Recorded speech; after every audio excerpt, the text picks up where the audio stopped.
Muitos jogos começam com grande potencial, conquistam uma base fiel de jogadores e, de repente, são deixados de lado por seus próprios desenvolvedores, seja por problemas financeiros, falta de planejamento ou simplesmente porque os criadores perderam o interesse. Esses jogos acabaram abandonados, deixando comunidades inteiras sem respostas. Hoje vamos falar sobre alguns desses casos e tentar entender o que deu errado.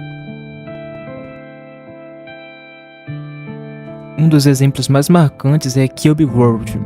Quando foi anunciado, o jogo parecia ser uma mistura perfeita entre Minecraft e um RPG de mundo aberto. Seu criador, Wolfram, não sei como pronuncia, Wolfram, não sei, prometeu um sistema de progressão inovador, exploração livre e um estilo visual único. Mas depois do lançamento da versão alpha, o desenvolvimento praticamente parou. Durante anos, a comunidade ficou esperando atualizações, mas elas nunca vieram. Quando finalmente saiu uma versão final em 2019, o jogo estava completamente diferente do que os fãs esperavam, sem a metade das mecânicas prometidas. O resultado? Uma recepção extremamente negativa e um dos maiores casos de abandono de um jogo indie.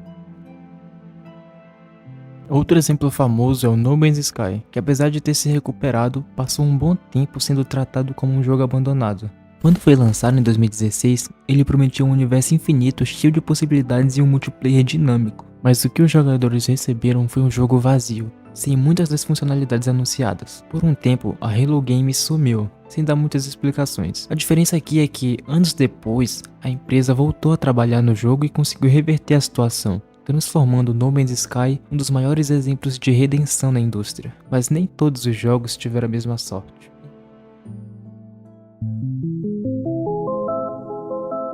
Um caso que muitos jogadores brasileiros devem lembrar é o Hytale, o sucessor espiritual de Minecraft, desenvolvido pela Hypixel Studios, com gráficos bonitos, mecânicas de RPG e promessas de um mundo dinâmico. Ele parecia ser o próximo grande fenômeno. No entanto, com o passar dos anos, o desenvolvimento ficou cada vez mais lento.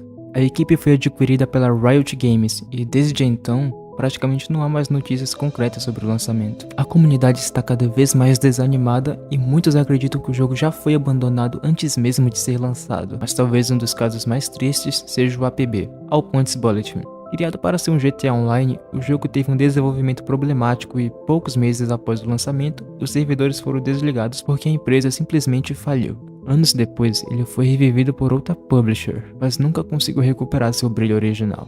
E isso nos leva a uma pergunta: por que tantos jogos acabam sendo abandonados? Muitas vezes o motivo é dinheiro. Criar e manter um jogo vivo exige uma equipe dedicada e um fluxo constante de renda. Se as vendas não são boas ou os desenvolvedores não conseguem monetizar bem o jogo, ele acaba sendo deixado de lado. Outros casos envolvem falta de planejamento, promessas exageradas, expectativas altas demais e um time que não consegue entregar o que foi prometido. O abandono de um jogo não significa que ele será esquecido, mas sempre deixa um sentimento de frustração na comunidade. Afinal, muitos desses jogos tinham potencial para serem grandes. Enfim, esse foi o vídeo. Muito obrigado você que me acompanhou até aqui. Valeu, falou!